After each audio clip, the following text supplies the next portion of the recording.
Welcome back to Soccer Cards United. It is episode 280 of the greatest soccer card podcast in the world. My name is Jason. That's Enzo. Hello, Enzo. What's on the show today? Hello, Jason. Today, we're checking out UCCC Chrome. We have some reviews on some Panini Select products. And we have an update on our foray, Jason, into breaking. Well, that sounds very exciting. Let's hear that music.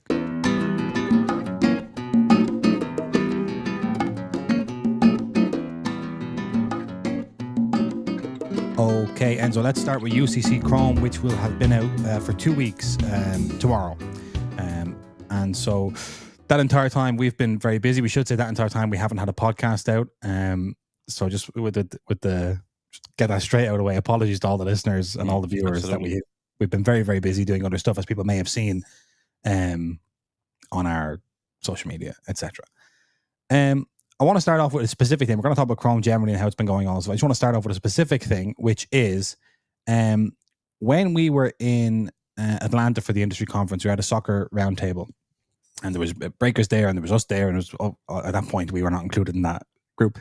And we were talking about the Lamine Yamal Marks of Excellence from 2023-24 being included in this 2024-25 release, and people were pointing out, I can't remember exactly who pointed it out, multiple people I think, that Lamine Yamal had changed his autograph in the meantime between 2023-24 and 2024-25. So if indeed these were rookie autos, we would know if they were signed at the time because he had a specific auto. He had a specific autograph. And it took us a long time to get an answer on that, or just to get confirmation on that. Not that I would ever doubt the veracity of autographs, but because it turned out that, which we're going to talk about, it took a long time for Marks of Excellence to come out. So I just want to run through this very quickly and show people who may not know. This would be easier if you're watching on YouTube. So this is what Lamine Yamal's autograph looks like in recent times. It's basically a much larger, blown out version, which I imagine is much easier and quicker for him to write. Yeah, it's just a big loop-de-doop-de version of what there was before. In the old sets for his rookie year, it looks like this. So that's his old one. That's his new one. And this is the one from Marks of Excellence here. Hey, so it was. So you can see it's the small, neat version of his autograph and not the big loopy new one. Right, so you're saying Topps told the truth when they said we had these signed in his rookie year, we had them left over, we decided we're just going to throw them into the new product instead of getting rid of them. I'm happy to stand over that and say that is, it may be strange. It may have been, a misfortune. It's still a questionable decision to do it. Yeah, but you're saying they to be signed at the right time. Okay, I like that, Jason. Because it would have been very embarrassing if it was the big loop. If it was the big loop, it would have been like, well, hang on a minute now, hang on a second. Yeah, what are we all doing? What are we really doing here today? So good to get some closure on that. I also want to say, just in terms of Chrome, that I was in Northern Ireland yesterday. And I went into a game, and they had hanger boxes of Chrome in the game. In Ireland, Northern Ireland. In Northern Ireland, yeah. And so I bought one. It was £15. My goodness. And what I got was one pack with 15 cards in it. So it was £1 a card. And this is what I got here. So you get 3 of these purples, whatever. Pink, purple, shimmery type things, unnumbered. But okay. Then I got a Wonder Kids, and I got a Galazzo, and then I got some base cards. It was my second time with the Chrome stock from this year. Yeah. So I think as a product, I was like, this actually isn't bad for £15 in terms of comparing it to TCG packs or comparing it to flagship or whatever. I did just think like it does slightly hurt the X because it was kind of on the bottom shelf of this store, and I was like, Chrome. I can understand putting flagship or something in a shop where they're selling TCGs or where they're selling like Funko Pops or whatever.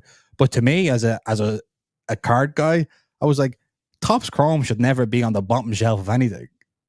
So I think in future, I'm like, get rid of these hangers. I understand they're kind of like nice and democratic and they're nice and accessible, but that's what flagship is for. Topps Chrome should be like, blasters are up. Blasters are up for me. Okay. Strong opinion there, Jason. I like it. Yeah, coming in with a strong opinion. And then just to quickly say as well, we started to get loads because we haven't had a podcast out for a couple of weeks. People were going back to our previous episode of the podcast and commenting their issues with Chrome and various things. And I just want to take this one, which is kind of symbolic of it, which is from Maxter, who said on our last episode in the comment section, "I don't know where else to go to complain about this." Which, what a compliment to us to be the number one forum for Soccer Card Talk. But I got a box of Topps Chrome UCC, and the card stock is horrible. This isn't Topps Chrome. This is more like Topps Foil. Thin card stock feels very cheap. Quite disappointed. So people are disappointed with the card stock. Yeah, we've had there was conversations in Atlanta about that as well. That was a big topic, which was what's the story with the Chrome stock. And we kind of got shot down. They basically said if it's made in Italy, it's going to be on that really, really good stuff. The good stuff, I call it. The Disney Chrome, the Merlins, the SPFLs, the Bundesliga 2020 stock. Yeah. But they said basically this is something along the lines of we've just invested in this really big printer and cutting tech that only works with the shit Chrome stock. So that's expect more of the shit Chrome stock. Sorry, boys.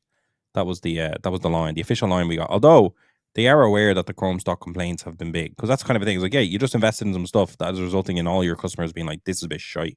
You might need to pivot.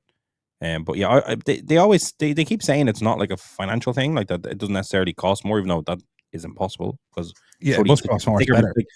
Thicker material surely costs more than a thinner foily material. But I would imagine it's like a very strategic cost cutting measure.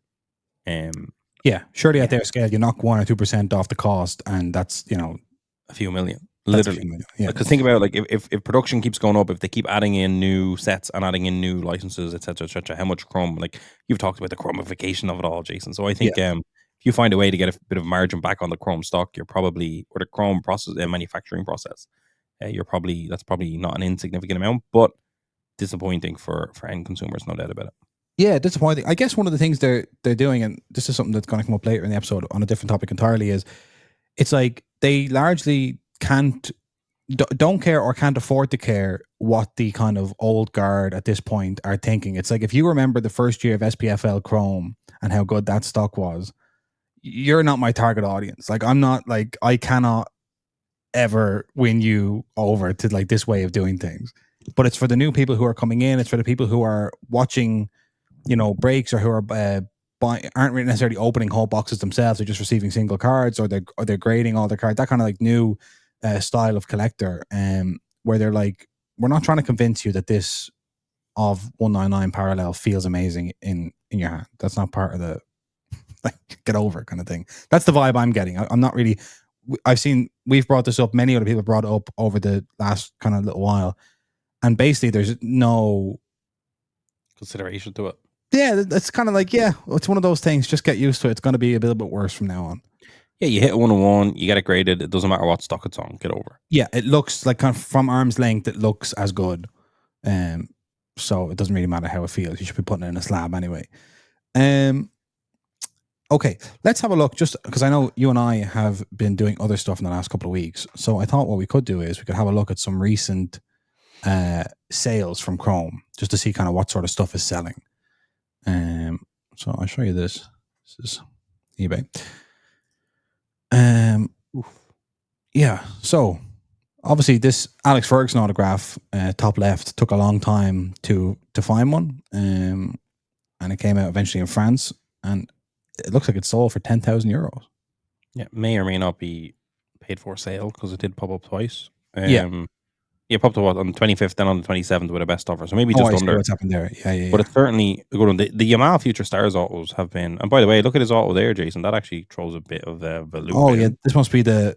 In fairness, that could be a sticker from rookie year. In fairness, yeah, these must be old sticker. I guess we haven't seen his on-card autos. Okay, the Yamal auto theory is back open. I would imagine that's an old sticker. That would make sense. Yeah, gotta be. Yeah.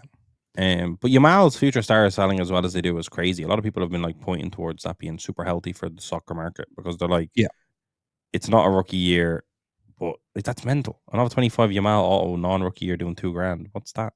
Yeah, I mean, people are pointing out as well that his I saw on Soccer Cards HQ's Instagram, there was a poll, and it was like talking about his second year Helix versus his first year Kabooms, and the Helixes were people were reporting that they'd prefer to have the Kaboom, but the prices of the Helixes kind of being in the same week or two as the release, they were going kind of crazy. You can see there's Cheeto Obi, €1,000 for a Helix there.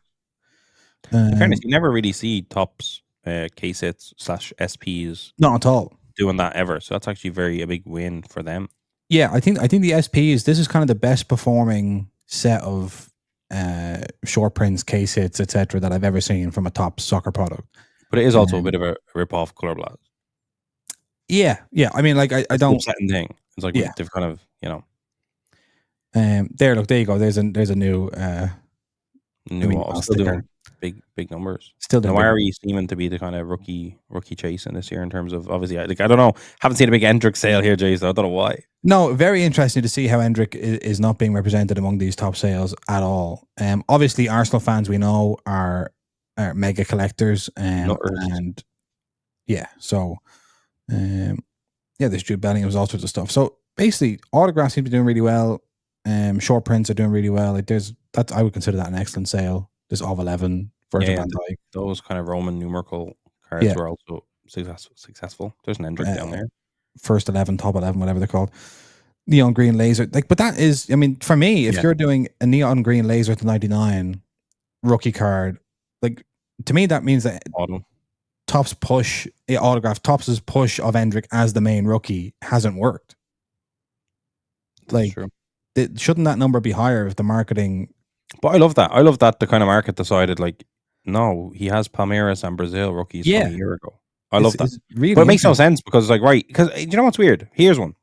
You'll love this. And obviously, Endrick is nowhere near Yamal in terms of what he's done, right? Yeah. But do you think that sells for more without the rookie logo? Because if Yamal's second year is doing 1,000 plus, that would be Endrick's first Real Madrid card with an autograph on it. Would that not mean something? I think it very well might. I think they may have kind of inadvertently stunk up the Endrick market by kind of getting everybody to, and it's just now it's kind of confusion and everyone's like, I don't even know about Endrick. Like he's almost being over-examined now. It's like people are having those conversations of like, and what has he even done in the meantime? And because they're pushing him, if they had just kind of let him be a little bit undiscovered and let the market start explaining to each other, actually, like these are his first Real Madrid autos, his first year Real Madrid, and people start encouraging each other because people are always going to, I think, spend more money based on like talking to each other than they are based on just like Mbappe's first Real Madrid cards are in La Liga Select, and I'm sure they're performing well, those autos. And it's like Real Madrid is such a big club with a huge collector base. The rookie logo has added this kind of thing of people, like anytime they see an Endrick rookie card, there's an immediate comment of people going, that's not a rookie, by the way. It's almost like that's bad. But it's if there's no rookie, no one's saying that's bad. They're going, that's a nice Endrick card. Yep. Whereas now there's an immediate knee jerk of like, oh yeah, by the way, that thing, stay away from that. And it's like, but it is still an of 99 Endrick auto. But it's like, nah, but there's a big, it looks like a lost rookie. It looks shocking. Yeah. It's a disgrace. Because it was too high profile of a rookie last year to do it. I know that does get done, but it was well covered last year. And that's why it was a bit of a disgrace. Yeah, I agree. I think they've shot themselves in the foot with that one. Yeah, Noeri is all over this, all over these sales, doing really, really well. Yeah. So anyway, that's just a little look for us. I mean, look at these. Like you have refractor autographs going for kind of a couple of £100 for Ethan Noeri. This is crazy. First couple of weeks of Chrome. Oh, sorry. So what else do we want to talk about when it comes to Chrome? We want to talk about, I guess, what was Collation. The main controversy, which is Collation. Yeah. Collation. We had a variety of reports of cases with no autographs in them. Yeah. I would say I counted a good 6 people, 6 cases identified. Maybe that's not huge in the context of the print run, but I'm pretty sure there was more. I didn't go around and ask it, everyone. That's just what I heard. But the bigger controversy then, because some cases had 40 autographs, some cases had none, some had 2. So there was a bit of an autograph issue in terms of that.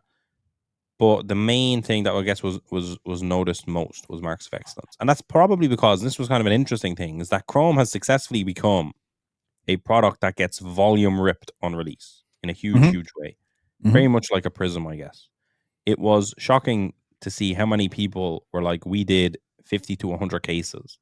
Yeah. It's like, how did you all do 50 to 100 cases? Which is, I don't know if that's a good thing, that's a bad thing. Like, I don't know. I didn't even know what conclusion to draw from it in terms of, right, one, there's a lot of this. Secondly, there's a lot of people that can get through a lot of this. Yeah. And there's a market that's buying it all. Is that good or bad or healthy or unhealthy? I don't know. However, it did put any potential issues under the microscope, because when you have tens and thousands of people ripping hundreds of cases, that's an exaggeration, but if all these people ripping 100 cases, you do start going, right, where's the marks of excellence though? I haven't seen. I've heard of all this. The person did 60 cases. This person did 200 cases, and I haven't seen a marks of excellence. Surely that would have been the case. So it became very evident that marks of excellence was not in the product to begin with. Yeah. So it took about a week. I know, and it kind of was becoming, I would say, I was almost hitting kind of crisis point. Yeah. And people then were waiting for a comment. They were waiting for comment. Yeah, people are like, when are Topps going to address this? There are no marks of excellence. Am I going to get my money back because I bought the Manchester United spot hoping to get a Ferguson marks of excellence or whatever it may be? They're all priced into the breaks, etc. So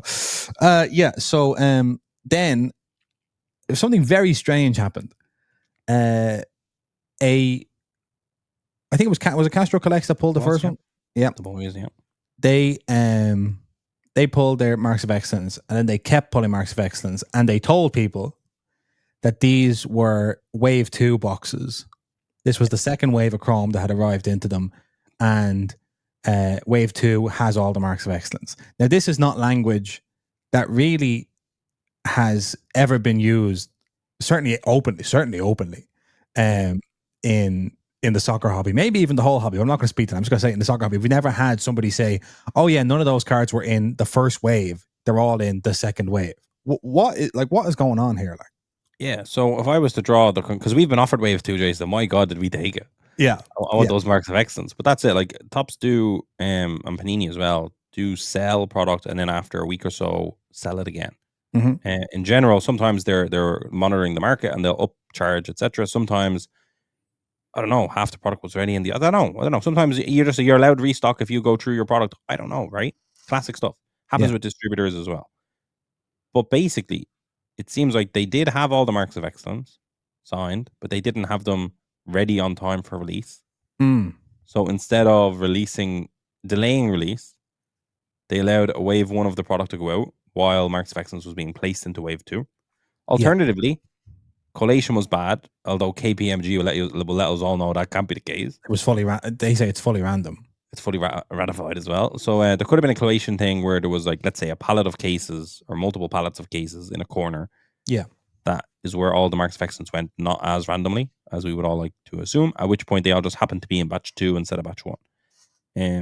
I will say, though, Topps, when we got offered wave 2, the hobby was at the same price, and I think that speaks to them either not knowing that this was going to happen, because I think they knew if we actually try to charge higher on wave 2, it will look crazy.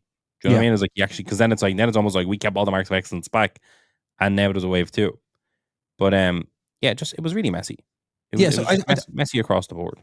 It almost feels like to me that, like, so okay, wave selling. I mean, people that have been working with Topps directly, whether they be hobby shops, whether they be breakers, whatever, over the last, like, one of the things Topps have kind of introduced, and Panini do it as well through their distributors, etc., is this wave selling thing, and kind of that's been formalized. And people, like, we were at the industry conference, and people are talking about, how are you finding the wave selling? Have you been doing, and it's kind of been like an internal kind of business side of the hobby thing, where, like, so it's almost like there has been wave selling between Topps, in Topps's case, between Topps and their direct customers, and so inside in the London shop as well, they'll change the price, dynamic pricing, kind of. Yeah, but that's dynamic pricing. But that's what kind of the secondary market has always done, is price dynamically, whether it be us or whether it be David Adams or whether it be soccer breakers or whoever. That's fine.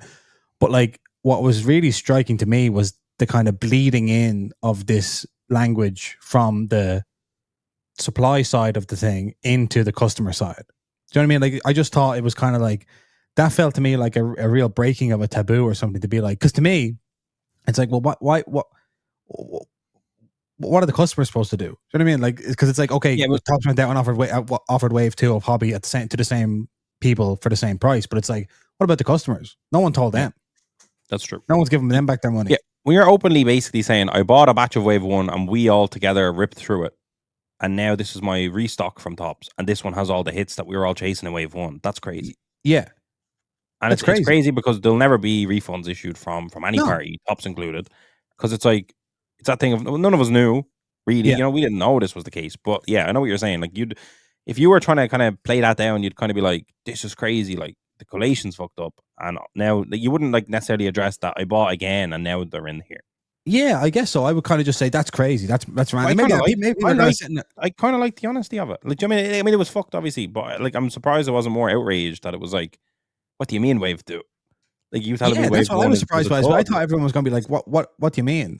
You know, I don't think Tops would have been particularly happy without knowing. I don't think they would have been particularly happy always hearing like, Wave 2 is lit. All these are in Wave 2. It's like, shut the fuck up. Yeah. Don't highlight our error. Yeah. Fucking idiot. That's the kind of vibe I got. But I don't know. In fairness, like, we haven't got Wave 2, quote unquote, Wave 2 yet. There's a high chance Marks of Excellence is not in there. Like, I'm planning to rip a case to find out a bit of investigative journalism. But it's kind of that thing of like for me, and I suppose as a business in Europe, here's one. Why do, and this is obviously, like, you're never going to win this battle, but like, they had Wave 2 before we were offered Wave 2. Why? Where's my opportunity to purchase Wave 2? But what I'm saying is that even the fact that, like, but you know what I mean, though. What do you mean? Yeah, what do you mean? What I'm saying is that we just got Wave 1. Yeah, but what I know you're saying that the waves shouldn't even be spoken about. I know you're saying this is not even these are now conversations that are happening in public where they shouldn't even be happening in public. It's almost like it was just weird. I think it had to be honest, there's a chance that it just had to happen in public because the scrutiny of where the hell are the Marks of Excellence was larger than life. You almost have to say they are all in this wave that we just got. But it wasn't good. Well, like, it was messy. It was a total mess. And it's like, sometimes when a mess like that gets enough, what am I saying, spotlight, you get Michael Rubin coming out going, so sorry to all the fans, I'm so sorry to all the collectors, and we always strive to do better, and here's a redemption program of some sorts to make it all better, you know? Yeah. But he's busy. Because we should say as well, it's not just like Maxter there wrote in, and like, it's not just the wave thing kind of makes sense in terms of breaking, in terms of like, you know, you are Castro Collects, and it's like, right, lads, that's mad, there was no Marks, but we're all going to pile back in and we're all going to do it here. But not everybody is breaking. Some people are legit. Like, you can't say that if somebody looks at the advertising that you put out and then spends their money with you based on the advertising that you put out and buys a box which you made available as a sealed box, and you knew that there was no chance they were going to get a Marks of Excellence, which you advertised to them that they could. Yeah, is a way bigger problem. That's a way bigger problem. Like, it almost. And it's not. If you look at Panini, like, we're seeing the black kabooms coming out and never getting hit. So it's the whole industry. It's almost like the industry kind of needs to be regulated, but it can't be. But it probably really, really should be. Yeah. Because it's too much. Like, as you say, it's like there are 3 or 4 places where the randomization could have broken down. They could have been poorly collated. They could have been the cases could have been arranged in a weird way. You know, it's impossible to say, and it's almost like in that ambiguity, that's where all the kind of problems are. Yeah, but it's also like, surely KPMG sorted this out, or they like KPMG went in and said, no, they honestly have no idea what's where. They are clueless. No, it genuinely is random because I don't think they have a grasp on it at all. Yeah, this is completely random because they don't have a clue. Because if they did have a clue, Marks of Excellence wouldn't all be collated into the same batch. Yeah, no, I know. Not good. It's just messy, but messy. I'd say messy, but not hugely controversial. Random somehow. This is what I'm saying is, I think what's happening is that who we're hearing from now, because of the breaker program with Tops specifically, because of the breaker program, because of the kind of the domination now within the online spaces of the hobby, like compared to when we started the podcast, the conversation online about the hobby is now much more driven by breakers and their audience. And what I'm saying is, you're actually leaving people behind. It's like, if someone has a bad experience but they don't have it online, does it matter? Is essentially what I think the Tops philosophy is. It's like, unless, like, if nobody follows them on Instagram, like, who cares? Only social media is real, and it doesn't matter if somebody spends €400 on a jumbo box and gets nothing. Yeah, no walls. Yeah, like, you know what I mean? So it just wasn't great. It was like Chrome was like a bizarrely successful drop and a bizarrely catastrophic drop all at the same time. You know, in terms of Chrome Soccer, I liked seeing cases upon cases ripped. I liked seeing the secondary markets doing well. I liked seeing it. Like, there was a lot good, but then there was also obviously Marks of Excellence, which are one of the we're talking about, like, the Helix being a success. Marks of Excellence was a huge success for Tops. On card autos, rarely thrown them in different sets, etc., etc. Nice design. It was bizarre to see them popping out once per case in a wave, to quote unquote, and just disregard. It's like anyone that bought the aluminium out spot, which had rookie Marks of Excellence autographs in it, for the first half of the print run, I suppose, that was ripped by a variety of different people all over the globe. Yeah. It wasn't in there, by all accounts. It wasn't in there.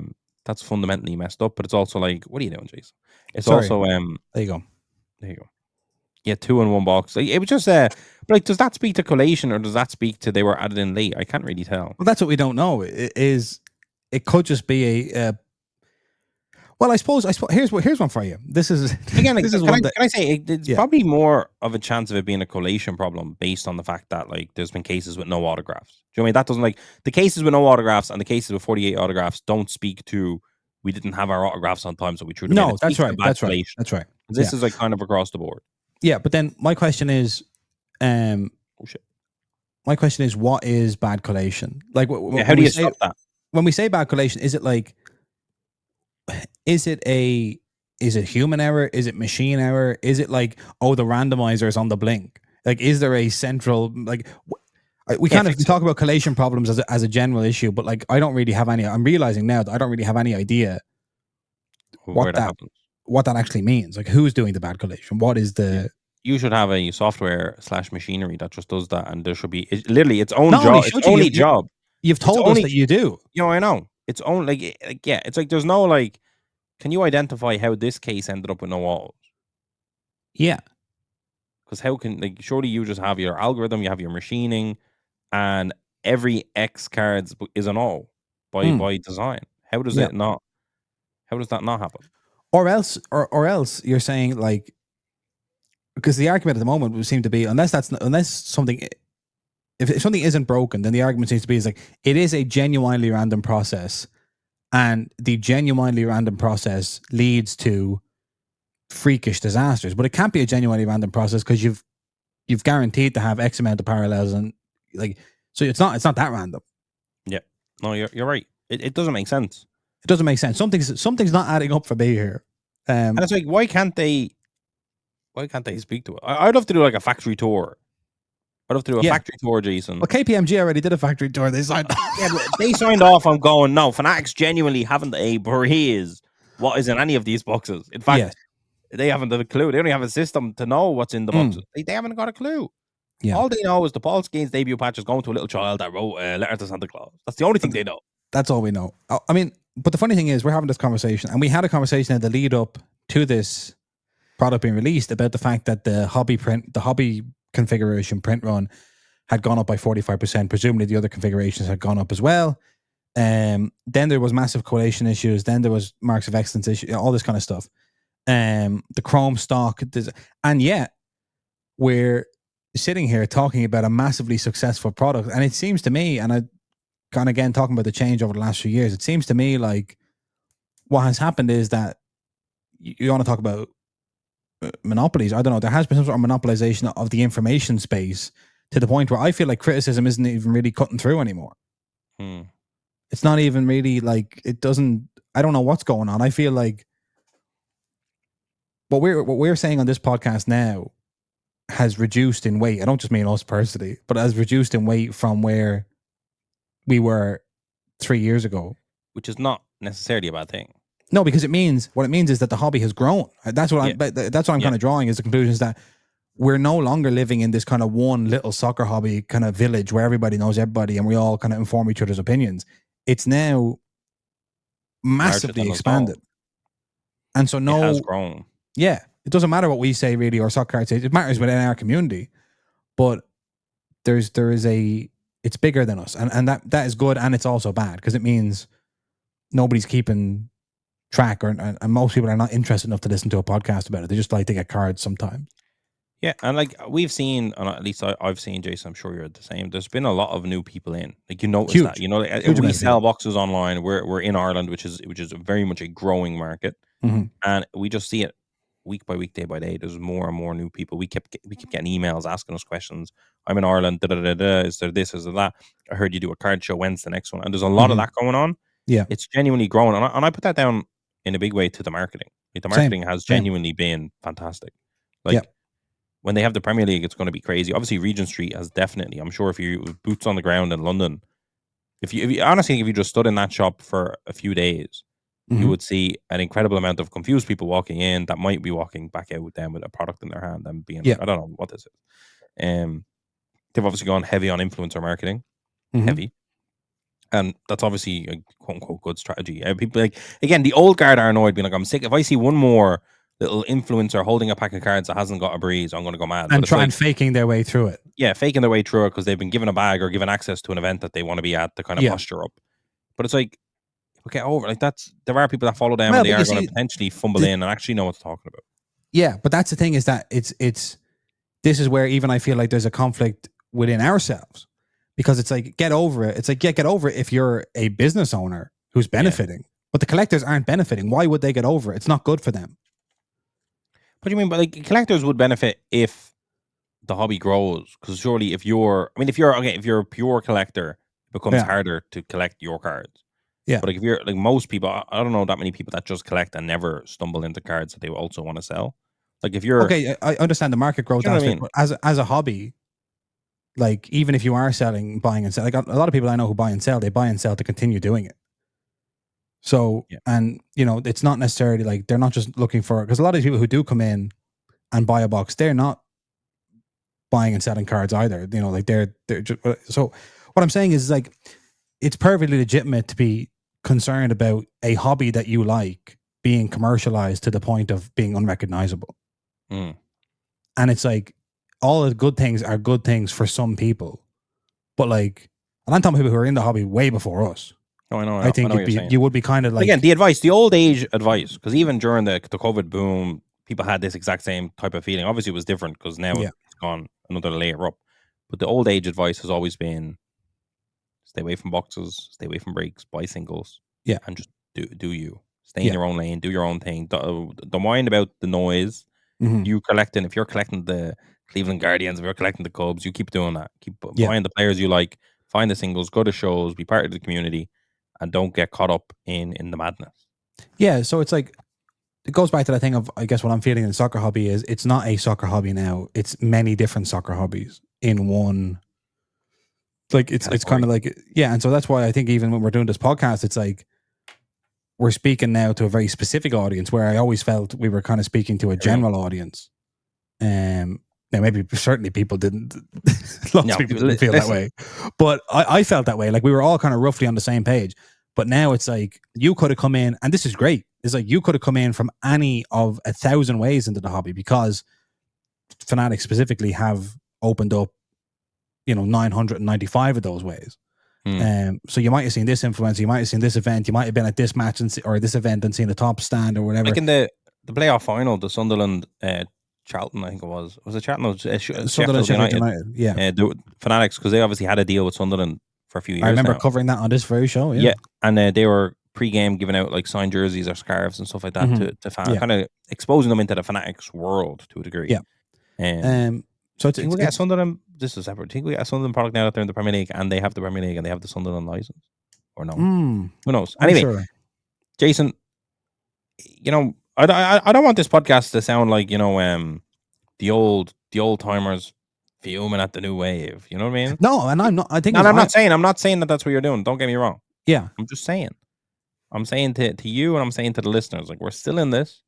We're there's new people coming in, even in Ireland, Jason. There's new people coming in Ireland that don't know who we are, which is like, I'm not trying to be big headed or anything of those sorts, but it's like highly refreshing. And also, it's like, how did that happen? Do you know what I mean? It's like, how did you enter in? There's people that are like, and this is part I love. There's people that are like, I was at the Dublin Card Show, and they're like talking to me, and I'm like, I hosted that, and they're like, what? And I'm like, okay, that's branding working. I like that. That's branding working. Yeah. But it's also like, I don't know. People are like, "Is there any big shows in Ireland?" And you're like, "Yeah, of course there is. There's a few. There's my one. Yeah, there's my one. Don't forget my one." But it's like that's what I love to see. So it's like the growth is great. Is it sustainable? We don't know, because I have also seen a lot of people walk in, get the taste, and just leave immediately. Be like, "What the hell?" Like, are you walking into a safe space, or is it kind of like you're in this here? It's a house of madness, and we have a 25% retention rate, and we're good enough at that because we're going to put millions of people through this door. Yeah. But that's neither here nor there. I don't know. I don't know how I truly feel. I do think the Chrome situation has almost made me feel like the hobby's a bit bulletproof, even from catastrophic error. 100%. That and it's like it doesn't even matter, and it's terrible. Yeah, it's good and it's bad, and it's hard to know how to feel. Because if you're kind of telling me as a business owner in the hobby that if Chrome has issues, like if UCC Chrome has issues, it doesn't, we'll kind of muddle through it. Still doesn't really matter. Like it's not going to slow anything down. Then for me, that reduces my anxiety and increases my ability to plan my life. You know, like whatever Chrome is, it'll just be okay. Yeah, Chrome is not going to be a kind of make or break, do or die situation every year that I have to kind of get G'd up for and then I have to recover for 2 weeks afterwards. That's not going to be the case. That's great. But if I was someone who bought a box of Chrome and was like, this is great, and nobody seems to care, I think, and I was just kind of shouting into that void or shouting into Zucker's comment section, I think I would be sad. But some people are going to get stuff, I suppose, is the thing. And what Fanatics are saying is, you've always needed to retain a huge number of people because you haven't had that many people coming in. We're saying we'll retain fewer, but we'll get many more people through the door, and it'll all work, shake out. Yeah. So Chrome, as always, has us in a reflective, reflective mood. It always does. It always makes you reflect. Yeah. But anyway, next we're going to talk about the reason why we haven't been on the Chrome train. Okay, Enzo. We haven't been on the whole Chrome thing because we've been doing something else entirely the last couple of weeks. Oh my God. Which is So we would call that burning the candle at both ends. We've been doing over the last few weeks. Yeah. We went just after we recorded the last episode, same day, I believe, after we recorded the last episode of the podcast. So yeah, it was. That was mental. Yeah. We went up to Northern Ireland to do a 5-day trial run of breaking on Whatnot. Dun, dun, dun. Dun, dun, dun, dun, dun, dun. And over the course of that trial, we learned that we could have done the trial down here. That was a moment. That was a moment. I wanted to scream, but there was a euphoric happiness that masked my desire to scream abuse and curse, because it was only 3 years we were saying to people we could do this from Ireland because of all these reasons. Everyone was like, no, can't, no. Yeah. I don't think so. To a point where we were driven to madness, and we decided to rent an Airbnb up north. Yeah. Set up a UK company. Rent a van. You became a van man, Jason. Rent a van and pack what is an ungodly amount of material into a van in order to be flexible to break, because you don't really know what the community is going to want. Yeah. Which led to, we forgot our 55-point top loaders. So Jason had to do a 4-hour round trip to get them. And then someone decided to dome a Barcelona. I have it over there. Someone decided to dome a Barcelona 125 anniversary, which was a great idea. When I was like, I get to open this. This is unreal. Instead of just selling the box, I get to open it. It's so expensive. I get to have the fun, and I've sold it. It's fantastic. Until you find out they're 180 point, and you don't have material for that big man because you're in Northern Ireland. Yeah. So we've been being messers for a while, but then we were told, lads, you can do this from Dublin. Don't know why you are wasting your money on Airbnb. Yeah, this is crazy that you're up here. What are you doing? Just go back. Mad. But that's neither here nor there. We did our trial. So anyway, we did our trial. It was under a brand new brand, which, when you're first going to flurry into breaking, and you're going to do so on a controversial platform, which not all your community is going to follow you on, because they're like, I don't certainly not like that platform.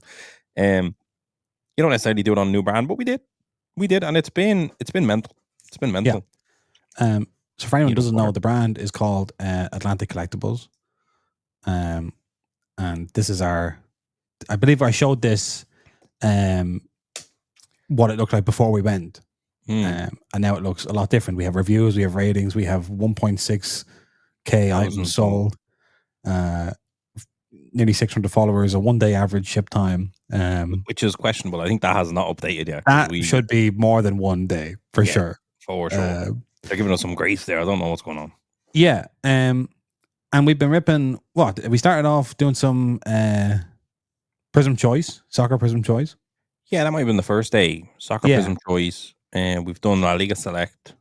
We've done Premier League Prism Breakaway. We've done a lot of Disney.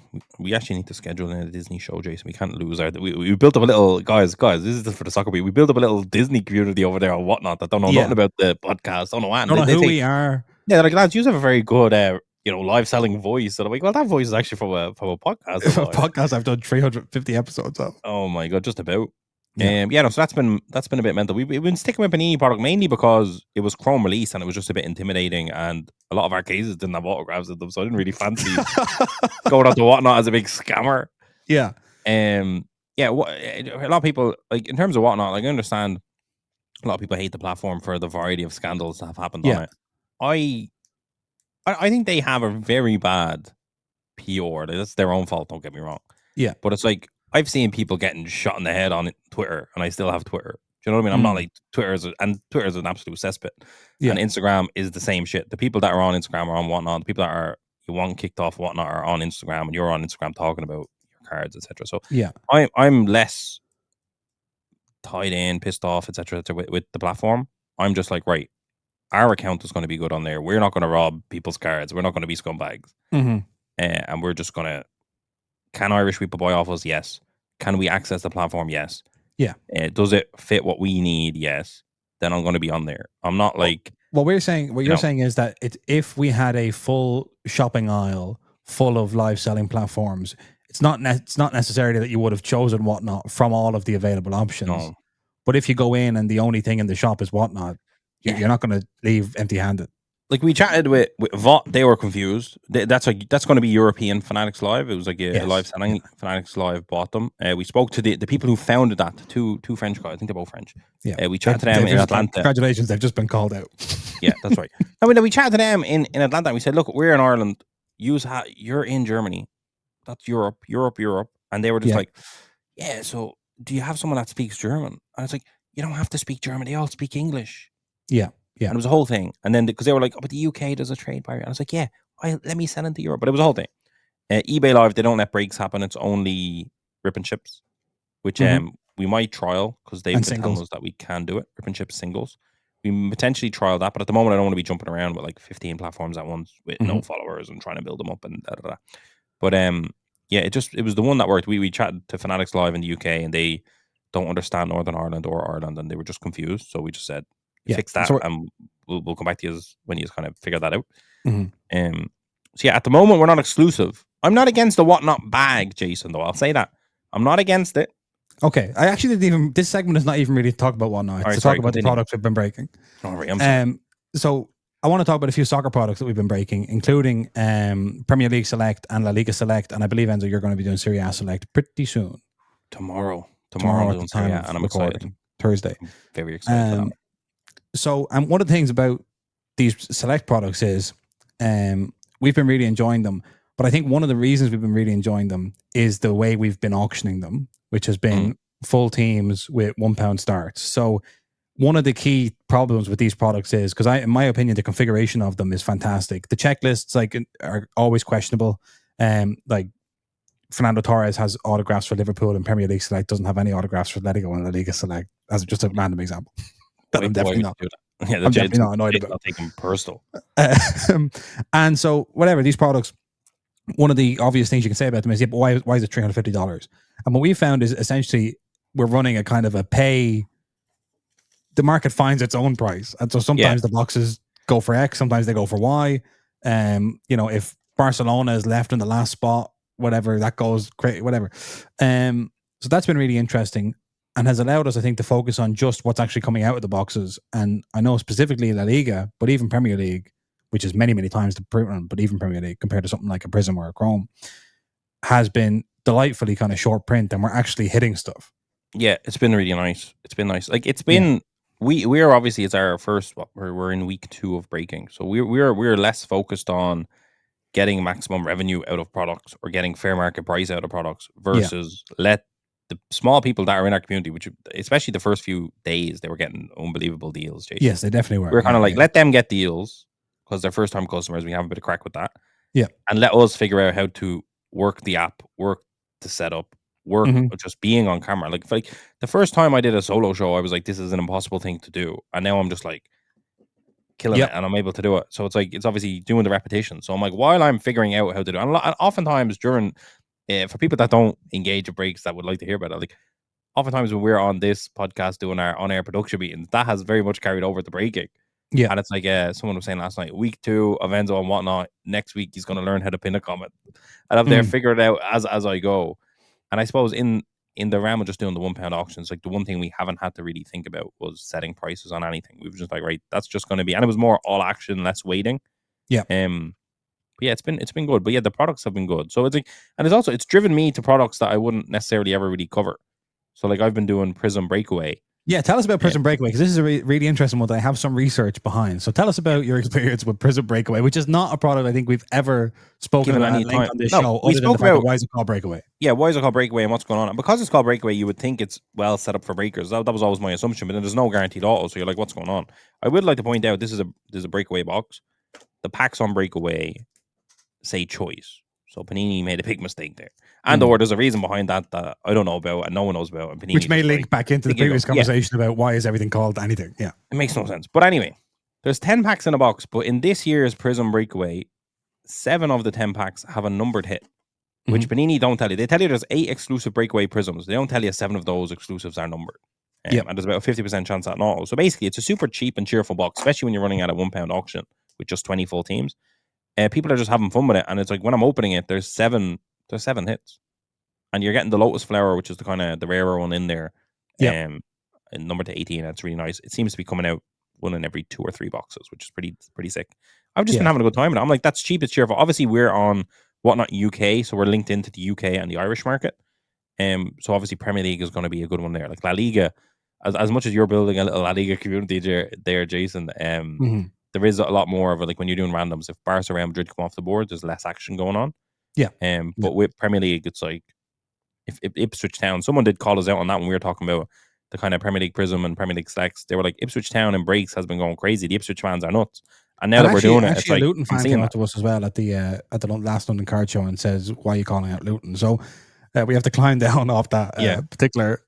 But like I feel like I'm getting better, because as much as we're on this podcast and I feel knowledgeable, I was like running like maybe a select break and someone was like, "What's in the Tottenham spot?" And I was just like, I don't actually know. Like it's kind of like Tottenham. I don't know Tottenham people. And it was like, right, there was a stained glass, Gareth Bale, and there was a few other things.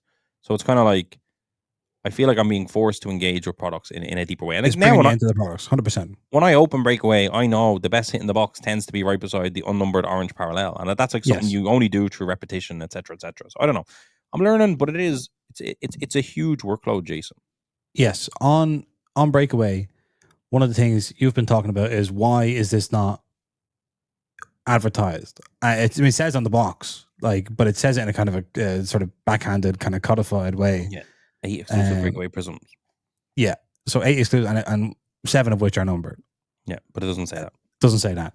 And can I say, on Panini's website, they show Color Blasts as being potential to get. I've not seen one come out of the box. I don't see it on the back. But apparently you can also get Color Blasts.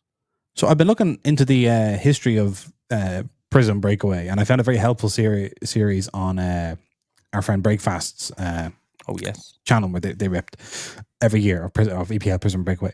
And basically from 2019 to 2023, so that all 4 of those products, it has been 5, mostly 5, sometimes 4 numbered prisms per Breakaway box.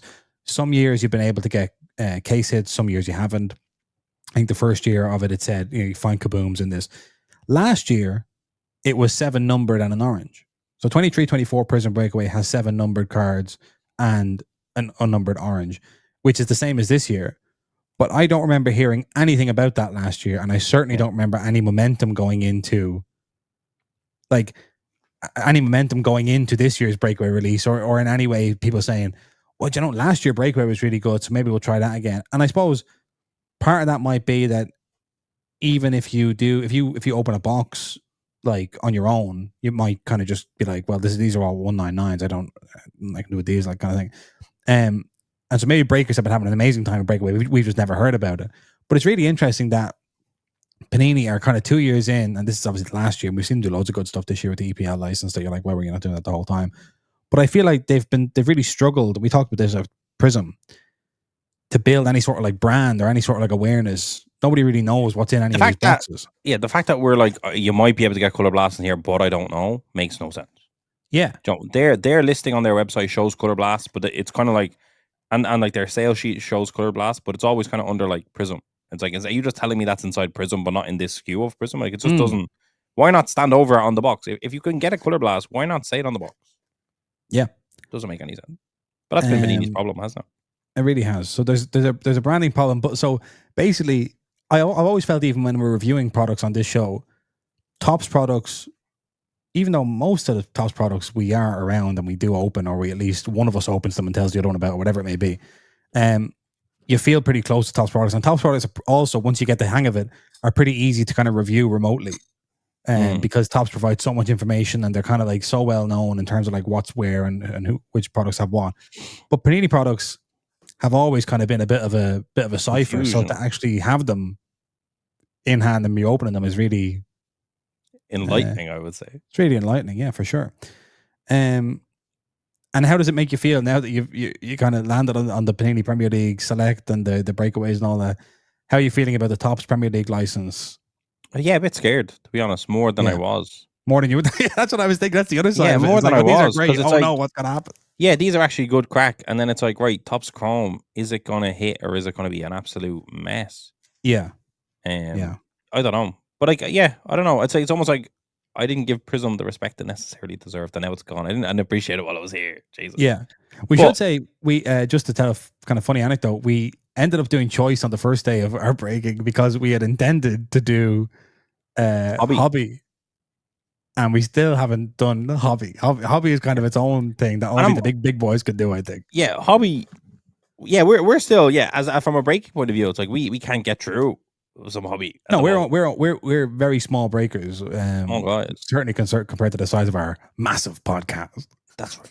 And our Soccer brand is a lot bigger than our breaking brand, but it's kind of been fun. I kind of like that. Like a lot of the people I appreciate anyone that listens to the podcast that has then come over to support the break, and I do appreciate that. But like, it does feel like a lot of the people now just know us via the breaking. Do you know what I mean? On that channel, they're just like, I don't know these guys, but I like them. That's been a fun thing. A lot of people are like, these fellas are good streamers. Like, this actually enjoyable to listen to. And it's like, I've heard that before on the podcast terms, but I haven't heard it in the hot seat. Yeah, now it's like, wow. Yeah, we could really do this. But yeah, it's a bit intense. It's a lot of work. The sorting and packing is insane. Yeah, I think, are we happy enough to say that anybody listening who has good tips on sorting, I do feel like the sorting and packing, like we 2 days ago, it took 12 hours, Jason, to get through everything. We started at 2 p.m. and my brother said, I was two of us. My brother was like, we're not going to get out here until like midnight. And I was like, what are you talking about? It was not that many boxes. It was maybe 20 boxes, 20 breaks. And he's like, we're not getting out here. He just looked at it and said, this is going to take till midnight. I said, not a chance. 2 a.m. we got out of here, and we said, right, we're never sleeving base again, first of all. I was going to say we're not shipping base again. It's going to be random base, because I do see that. But like, the people that ship random base are people doing like a 4-case break or two, at least a case break. You can't really do a single box and then go, I'm not, or it's going to be random base. It's kind of like that. What are you doing? So we're going to continue. What are you talking about, Janie? So we're going to continue shipping the right base, but we're just not going to sleeve it. We'll put it in team bags. That's the plan. But yeah, anyway, that's some behind the scenes, unnecessary behind the scenes. But it is that thing of like selling B2B, even if the profitability margin's lower, when you factor in time and you factor in the materials, how many team bags I've gone to, I can't even tell you how many top loaders, etc., etc. Because people may, just for it to kind of to contextualize that a little bit, sometimes we'll have, like, say it's Topps Chrome Jumbo or something on the website, and somebody buys a box, and then they'll message or they'll email and they'll say, hey, I'm a French breaker, do you have a case of this? And then it's like, you're like, okay, and then you're kind of starting to like almost count their pockets, and you're like, well, hang on, so you're breaking it for this and I'm selling it to you for that, and how's that fair and all that stuff.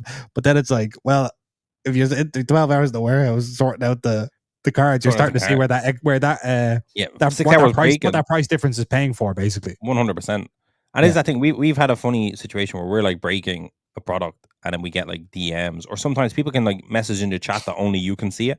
I'm really bad because I read it out loud because I'm an idiot. But some people will message me and it's like, I'm here for 2 hours sweating to sell my Premier League Select, right? I'm spending 2 hours and I know I have another 3 hours of packet to do after it's done. And I'm chatting for the full 2 hours. I don't put background music on, Jason. I'm just chatting. I'm keeping this void filled. I'm working up a sweat. Meanwhile, people are sending me like the hidden message being like, I'll buy a case of this. I'll cash you out of this now. You don't have to do more than these are ending at. And you're just sitting there going, what am I doing? What am I doing? But Jason, the answer is you're building a community and you're slowly getting through it. And my favorite thing of doing it has genuinely been it's my two favorite things. One, I feel like it's qualifying me a little bit more for the podcast because I'm getting Good. my hands on a product in a way that I wasn't. Yeah. But my main thing is I get to look at really nice cards. Like, do you know what I mean? Like our Instagram, we've been posting some of the hits, and it's just like normally we have to go to a card show and we have to just spend a load of money on nice cards, or we need to do a YouTube review and get very lucky, which never happens. Our YouTube reviews are never. I mean, yeah, incredible. never good. So it's like ripping through product at volume. You start to get to post nice cards for people, and I just think that's kind of cool. And obviously, Irish people are getting some big cards, which is a big thing. Like the next Dublin card show, there's going to be some nice cards circulating in that room, and that kind of gets me excited as well. Yes, very much so. So, yeah, maybe the kind of, as you say, the main benefit in terms of from a listener point of view, if you're not an Irish listener who now is getting to buy into Whatnot Break, the main benefit from the podcast point of view will be that kind of an increased closeness to the products and hopefully some more insights. And actually, the low end products, by the way. Oh yeah, we have no idea how. People are like, can you rip some Palatial? And it's like, I don't think I can. Unfortunately, I don't think I can get into something like that. I don't know how you £1 auction that, my friend. I like my prison breakaways. But no, we will. We'll improve. We'll improve. Speaking of Real Madrid, Palatial, let's get onto it.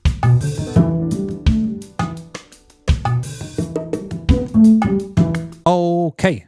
Enzo, here we are. This came out also while we were doing all of the things we were doing. And this is 2024-25 Topps Palatial, Potato, Real Madrid. 5 encased cards per box, 1 insert numbered to 15 or less, 4 auto relics or numbered relics to 25 or less per box. There's 4 boxes in a case, and you're guaranteed at least 1 Endrick in a case because he's the big quote-unquote rookie. He's the big rookie, yeah. And there are also diamonds. That's also key to say. Yeah, a bit of eminence to this, I suppose. We're going to put in some genuine diamonds. Yeah, genuine gemstone. But sticker autographs, not great. That's kind of like, I think it's like, right, guys, let's lose the diamonds. Yeah, is it high end or is it not? Becomes the question. But very much so. That's a nice bail. Yeah. So this came out, and Luka Modric obviously there. In terms of the design, how you feeling about this? Yeah, Murray, it's the same as Liverpool. Like I'm not against it. I'm not for it. I don't think it's particularly beautiful, but it has been a successful high end release. Definitely. I would say if you're talking Palatial and you're talking Royalty, I think Royalty has been a much better new. You're talking new top sets because what sets will or won't have staying power? You know what I mean? Like, are we going to get loads more Palatials, or will Palatial get parked? We don't know. Yeah. Royalty is coming out for UFC. It's coming out for tennis. It's coming out for Premier League. We know that. I think it's coming out for basketball, maybe, if it hasn't already. Right. So the Royalty brand, because I like that. I like the introduction of new brands, but only the ones that are going to stick around. Obviously, you know, you want something that has those years behind it. Because I don't want to just live in a world where it's Topps Chrome, it's Topps Finest, it's Stadium Club. I want to see some new stuff come in that's actually well revered. Royalty for me. I know you're talking Palatial, Jason, but Royalty I think has done a better job than Palatial.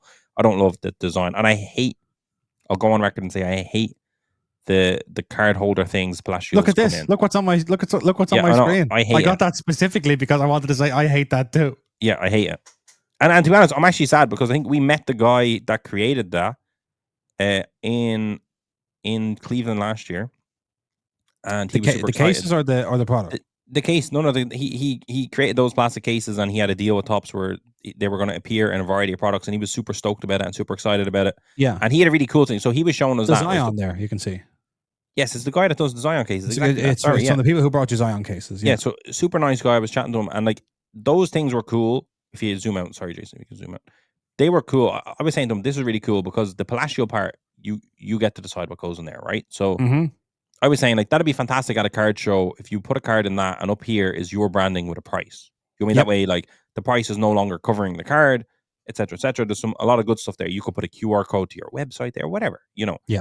But he was telling me at the time that Topps were, because I think that's in more than just Palatial. There's other products as well. Oh, right, okay. Topps have them and they're going to appear in products. And he was super excited about it.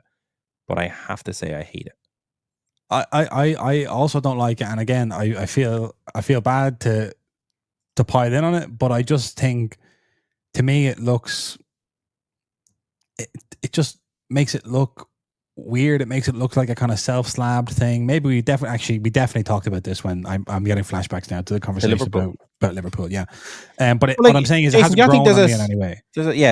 would you say there's a little space for it because it is its own set? It's not like this is galore everywhere. Like you open Palatial, it's in a little special case. What do Yeah, you think? maybe. Terrible. And I mean, it obviously we've seen in Lineage and stuff and other products where you get stuff in mags, and it's not. It's just not for me. That's all I'll say. But I still like that mag idea. In a world where I'm significantly more organized, I would love to have all my cards at a card show in those mags with pricing on all them. I would love that, but I can only imagine the cost of doing. I mean, the cost can't be that crazy, but I'd love that. Like, imagine like you go into a card shop, Jason, and all of the cards have like the card shop brand there and a price, and all the cards are just there, and the price is there, and it's not blocking the beauty of the card, and it's just kind of there. I think that would be nice. Yeah, I mean, like, obviously as well. Like, what's interesting is to have the name of the brand displayed with the card. That is like, maybe this is something where they were like, look, we're introducing this new brand. We can use this to kind of like insist to everybody, because you could look at that and you could say like, is that a deco insert? What is that? You know what I mean? So, but I think for me, it's like, it does just, it's a bit, the purist in me doesn't like it. But it's new, it's different. I just don't think it looks great. But I do like those mags as potential functional mags, but I just don't think I'll ever be organized enough to take advantage of that. Yeah. And by the way, anyone who had a multiple currencies in their bank account could take advantages. I looked up the starting prices of this stuff on Tops Europe, and the Tops UK price was £700 sterling, right? And the Tops Europe price was €775, which is significantly less than £700 sterling. I think you would have saved €50 or something like that. So anyone that had a Revolut account or similar, I'm sure made out like a bloody bandit. I have a stream soon, so we have to crack on through this podcast. Oh yeah, Janie. Few more things for us to talk about. One is this Brennan Johnson with the actual match ball. I'm told. Nice. Tops have assured us that they'll be doing more and more and more and more of this stuff. Yeah, and there's like a rule. I think if 100,000 sell, the 101 becomes a super factor. Really? I don't know if that holds true for this, but maybe it does. Okay. So yeah. Look down. I think it's 500,000. Is it? Look 500,000 plus print run. Look for 101 white opal factor chrome plus lower parallel structure. Oh look, yeah, 100,000. So there's little like things to hit. If you hit 100,000, you get a super factor, and then there's more stuff beyond that, which is actually fascinating. Look at this. The 500,000. What's a white opal factor chrome? They're putting that 5 times above a super factor, Jason. That could be a new. Well, it appears that could be a new level. No, look, it appeared. Look for. I don't know what opal chrome is. I have no idea. But there you go. They're basically saying, Spurs fans, help us all see what these new parallels are. So basically, Tops now continues to be filled memorabilia, and also they're adding all sorts of interesting triggers and mechanisms and bells and whistles. Bells and whistles. Don't say gimmicks. Nobody should ever say gimmicks. Gimmicks. I also want to just say, I'm sure, Enzo, you've seen this, maybe you haven't, that the national debut auto superfractor for Lamine Yamal that sold for $136,000 is back at auction. Yeah, you told me about that, I believe. I didn't see it. So we just presume it was non-payment. But Golden haven't said anything in terms of like, this went for 136,000. It's at 110,000 now with 17 days left. There's a chance it goes for more. Maybe it goes for, will it go for less? I don't think so. So yeah, if anyone has any insight into what happened with that card, any Golden whistleblowers or anybody, you can let us know. It's got a coffee hand delivered, Jason. Look how I'm living over here. Look at that. That's nice. It's good stuff. It's good stuff, Jason. The life of a breaker. You get coffee handed in. I know you're working hard. I never got that. And all these years of a podcast, never. This is what happens when you're in the office. Wow. PSA are launching a flagship retail store inside Burbank Sports Cards. And no one can really work out. They're not doing on-site grading. It's basically just a submission desk staffed by PSA, like a concession within the store. I'd like that, in fairness. If I had a shop, I would be like, I'd rather you staff it than me. Yeah, so I guess that's the main difference is they've had PSA kiosks inside stores before, but this is like these are PSA staff in there, so that's the main difference. PSA also are continuing their relationship with Backyard Breaks, and that's why people were kind of criticizing. But I just wanted to, when I think with Chrome and all that, I was thinking about the backyard break stuff and the whatnot stuff and all this kind of thing, and about there being so many more people in the hobby now. That not only are PSA happy to continue, they're like, it's actually economically advantageous. There are more people who like these guys than don't like these guys. So the message of today's podcast from me certainly is just that the hobby has definitely grown, and that we can no longer expect to be on the same, singing off the same hymn sheet as each other going forward. And now, gentlemen, is there any other business? The London store is having a Logo Factor Champions League as an exclusive. I have that here for you. I'm sad about because I'd like to get some. Jason, would you like me to push your show 15, 20 minutes, 30 minutes? Could you push it 15 minutes? I could indeed. Sorry for all of those on air. My apologies. This is the Logo Factor edition. Now, Logo Factor, people who don't know, maybe they're not F1 heads or whatever, was a very, very cool MLB heads SKU of Chrome, which features lowish numbered. In Logo Factor, sorry, for parallels. F1, I think it was all 99 or lower, and there was 4 parallels in a box. Whether that stays to be the case, I do think it's kind of part of brand building. Obviously, you make Logo Factor class for the first year or two, and then it's just a SKU people like, and you print it to the moon. That's the classic playbook. But I don't know anything about this one, but I'd really like the design of the Messi auto there. That's like, we've seen Starball before pop up in Champions League, but this is actually a classic example of what you're always saying, Enzo, which is like, now you're trying to put Starball as a Logo Factor exclusive, and it's now we have to learn what Starball is once again. Yeah, the Messi one looks good. I remember they had like that kind of like black and gold Starball insert in some of the Chromes. Yes, where it was the bigger Starball. That's the design the Messi's using there, and I think it's really good. I think the Manny Mini Starballs looks terrible. TBH. I also wanted to mention, just here in any other business, that we are listening when it comes to the Messi auto stuff. Yeah, we are listening, and it will be airing on the podcast at some point. But we've been very, very busy, and it's very important. Look at that! I hit this 101 Messi, and it has the proper autograph. So there you go. I was delighted with that. Right. So we are aware of that, and we are going to cover. Like, we've been aware of that for years. We've talked about it. Like, that's not new stuff. People have been avoiding 2018 Eminence like the plague for a long time because the Messi autos are dodgy. Save it for our segment, because it's reared its ugly head again. It got to a point where, because I think the hobby's grown so much bigger, it's a lot of people's first time seeing it, and it's become a bigger 100%. And nobody remembers 2018 right. in the hobby anymore. That's a long time away. So we'll talk about that as well in the next week or two. We have to give another shout out to our friends Derek and Stavy, who have this. A day left. Yeah, I think it's about 40,000 more than Stavy's Hot Hands has hit that. I'm hoping Caitlin Clark 101 and LeBron tribute, they call it. Mm-hmm. I'm really hoping that like doubles in value, Jason. I want to see them. They deserve it, and I want to see it happen. So there's a day left. I'm hoping there's a lot of action at the end, a lot of mega bids. That's what I'm hoping. I still believe on a fundamental level, Fanatics Collect could have been the shout, because I feel like they need as many wins as they can get, and they would have done whatever it took. Tom Brady would have bought it, etc., etc. But yeah, I think it's already at a huge number, 100K. Congratulations to them. Yep. And then I just wanted to finish off by saying, speaking of Derek and Stavy, who are Dublin Card Show stalwarts, I wanted to say that we are hoping to announce a date for the Dublin Card Show at some point in the coming weeks as well. So watch out for that too. It's coming very, very soon. And with that, that's us. That's episode 280 of Soccer Cards United. We will be back next week. We're going to be this weekend, Friday and Saturday and Sunday. We are in Amsterdam this weekend with Q's Cards for a showcase. This one is in Amsterdam. The last one was in Amersfoort, but now we're in Amsterdam. So Friday, Saturday, and coming home Sunday. Friday and Saturday. So Friday there's a trade night.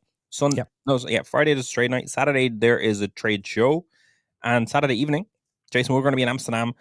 There you go, beautiful. We're going to be in Amsterdam for the UEFA Champions League final, because that's on Saturday. So there you go. Showcase finished at 6, and then we get to the game. That's going to be good. We'll find out where's the spot to watch. Jason, can I say this? Yeah, I've been to Amsterdam before. I've been with you. I know that as well. I've been. There's this Italian sandwich place called 00, and I'm craving it. So can we go there? Certainly, I'd love to go to an Italian sandwich place. Yes, let's go. It's like a panini, like one of those big paninis. Anyway.